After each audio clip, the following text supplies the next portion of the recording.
एक व्यक्ति जो किसी के साथ बुरा नहीं करता, जानबूझ के किसी को दुख नहीं पहुंचाता, जरूरत पड़ने पर लोगों की मदद करता है, अपने सामर्थ्य अनुसार गरीबों को दान देता है, पूरी श्रद्धा से पूजा पाठ इत्यादि भी करता है। लेकिन जब ऐसी व्यक्ति के साथ कोई अनहोनी, बड़ी दुर्घटना, अन्याय या कुछ गलत होता है, तो लोगों के मन में सिर्फ एक ही प्रश्न उठता है कि अच्छे लोगों के साथ ही बुरा क्यों होता है। तो आज हम इस प्रश्न का उत्तर जानने की कोशिश करेंगे गौतम बुद्ध के जीवन से जुड़ी एक कहानी के माध्यम से। गौतम बुद्ध के समय में उनका एक अनुयायी हुआ करता था जिसका नाम था महाकाल। महाकाल सच में एक बहुत ही अच्छा और धार्मिक व्यक्ति था। वह लोगों की मदद करता, गरीबों को दान देता, किसी के साथ अन्याय नहीं करता और बुद्ध द्वारा बताए गए पंचशीलों का पालन करता। शीलों का पालन अर्थात हत्या नहीं करना, चोरी नहीं करना, व्यभिचार नहीं करना, झूठ नहीं बोलना और नशा नहीं करना। इसके साथ ही वह बुद्ध द्वारा बताए गए ध्यान और साधना का भी अभ्यास करता।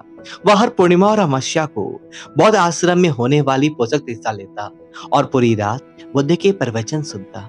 ऐसे ही एक अमावस्या के दिन उसने वसत किया और रात को बुद्ध के प्रवचन सुनने लगा। भोर सवेरे जब बुद्ध के प्रवचन समाप्त हुए, आश्रम से निकलकर वह पास के तालाब में नहाने के लिए चला गया।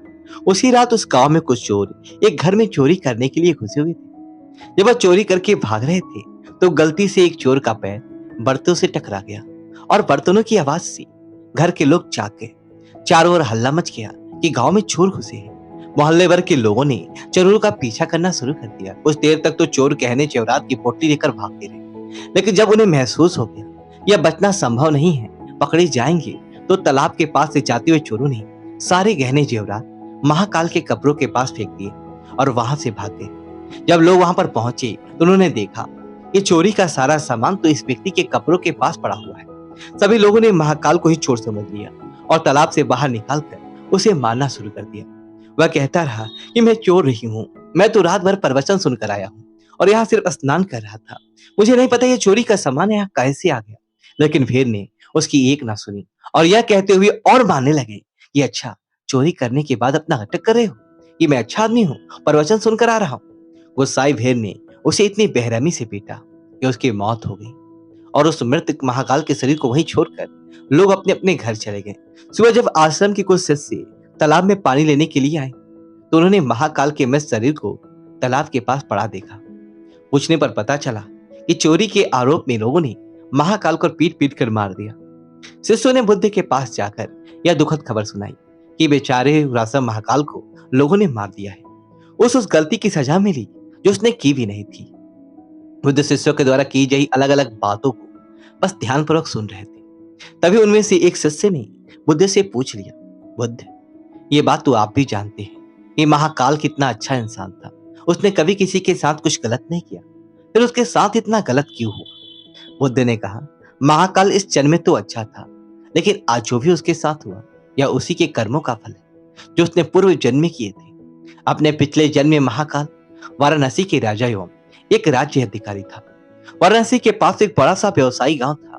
यहाँ पर पहुंचने के लिए एक जंगल को पार करना पड़ता था, लेकिन उस जंगल में कुछ लुटेरे रहते थे जो कि वहां से गुजरने वाले राहगीर और छोटे व्यापारियों के सामानों को लूट लिया करते थे। व्यापारियों ने वाराणसी राजा से अपनी सुरक्षा की गुहार लगाई तो वाराणसी के राजा ने अपने उस राज्य अधिकारी को कुछ सैनिकों के साथ व्यापारियों से कुछ धन लेकर उन्हें जंगल पार कराने के काम पर नियुक्त कर दिया। राज्य अधिकारी महाकाल भी अपने काम को पूरी ईमानदारी से कर रहा था। वह लोगों से कुछ धन लेता और अपने सैनिक भेजकर उसे सुरक्षित जगह पर पार करवा देता। एक संपत्ति समिति जोड़ा अपनी छोटी सी बैलगाड़ी में बैठकर राज्य अधिकारी के पास आता है और धन के बदले उन्हें सुरक्षित जंगल के बदले कहता है। लेकिन राज्य अधिकारी ये कहते हुए मना कर देता है कि अभी जल्दी रात होने वाली है, इसीलिए वह उनकी और अपनी सैनिकों की जान खतरे में नहीं डाल सकता। उन्हें जंगल पार करने के लिए सुबह तक का इंतजार करना पड़ेगा। वह पत्नी पत्नी बहुत आग्रह करते रहे कि अभी रात होने में समय है, वह उसे जंगल पार करा दे, लेकिन राज अधिकारी नहीं माने और उन्हें सलाह देता है कि वह रात भर यहीं रुके, उनके रहने और खाने की व्यवस्था वह खुद करवाएंगे।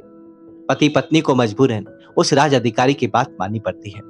असल में उस राहगीर की पत्नी बहुत सुंदर थी, जिसे देखकर राज अधिकारी उस पर मोहित हो गया था। उस पर काम वासना हावी हो जाती है और जब व्यक्ति पर कामी वासना हावी हो जाती है तो उसे सही गलत को समझ नहीं आता। वह आसक्ति की आग में जलकर अंधा हो जाता है और उसी राज अधिकारी के साथ हुआ। उसने उस दोनों पत्नी के रहने की और खाने की व्यवस्था तो कर दी, लेकिन साथ ही वो उसकी पत्नी को पाने की तरकीबें सोचने लगा। उसे एक तरकीबा सोचा। उसके पास एक बड़ा सा हीरा था। उसने उस हीरे को रात में चुपके से उस आदमी के बैलगाड़ी के सामान में छुपा दिया और सुबह होते हुए हल्ला मचा दिया कि उसका कीमती हीरा किसी ने चोरी कर लिया। उसने अपने सैनिकों को आदेश दिया कि हर एक व्यक्ति के सामान की तलाशी लेने के बाद ही उसे आगे जाने दिया जाए। सैनिकों ने तलाशी ली तो योजना के अनुसार हीरा उस पति पत्नी की बैलगाड़ी के सामान में छुपा हुआ मिला। राजा अधिकारी उस व्यक्ति को सभी के सामने ये कहते हुए पीटने लगा कि मैंने तेरे रहने और खाने की व्यवस्था की और तूने मेरे ही साथ गद्दारी की। उसके साथ उसके सैनिक भी उस आदमी को पीटने लगे और पीटते पीटते उस व्यक्ति की वहीं पर मौत हो गई। बाद में राजा अधिकारी ने अपने रुद्र ने और दौलत के दम पर उस स्त्री को अपनी पत्नी बना लिया, क्योंकि पिछले जन्म में महाकाल ने सिर्फ उस स्त्री को प्राप्त करने के लिए उसे पत्नी पर झूठा आरोप लगाकर बेवजह उसकी निर्मम हत्या कर दी थी।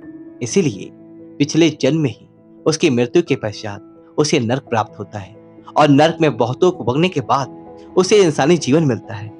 लेकिन इस जीवन में उसके पिछले कर्म उसका पीछा नहीं छोड़ते और उसके साथ भी वैसा ही होता है जैसा उसने उस स्त्री के पति के साथ किया था।